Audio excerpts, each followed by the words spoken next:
சட்டவிரோத செயல்களில் ஈடுபடுவோர் சரித்திர பதிவேட்டு குற்றவாளிகள் மீது கடுமையான நடவடிக்கை மேற்கொள்ளப்படும்.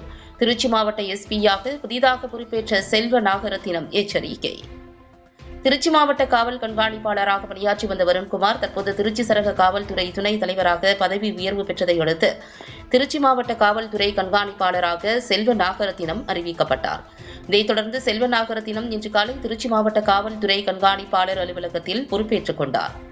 இதைத் தொடர்ந்து அவர் வெளியிட்டுள்ள செய்தி அறிக்கையில், திருச்சி மாவட்டத்தில் பொதுமக்களுக்கு எவ்வித இடர்பாடும் இல்லாமல் சட்டம் ஒழுங்கை நல்ல முறையில் பேணி காக்கப்படும் எனவும், ரவுடிகள் மற்றும் சரித்திர பதிவேடு குற்றவாளிகள் மீது கடுமையான நடவடிக்கை மேற்கொள்ளப்படும். திருச்சி மாவட்டத்தில் சொத்து தொடர்பான வழக்குகளை விரைந்து குற்றவாளிகளை கண்டுபிடிக்கவும், மேற்கொண்டு எவ்வித குற்றங்களும் நடைபெறாமல் இருக்கவும் சட்டவிரோத செயல்களில் ஈடுபடுவோர் மீது கடுமையான நடவடிக்கை எடுக்கப்படும் என எச்சரித்துள்ளார். பொதுமக்களின் குறைகளை உடனுக்குடன் களைந்து தீர்வு காணப்படும் எனவும், அவர்களுடன் காவல்துறையினர் நல்லுறவு மேம்படுத்தப்படும்.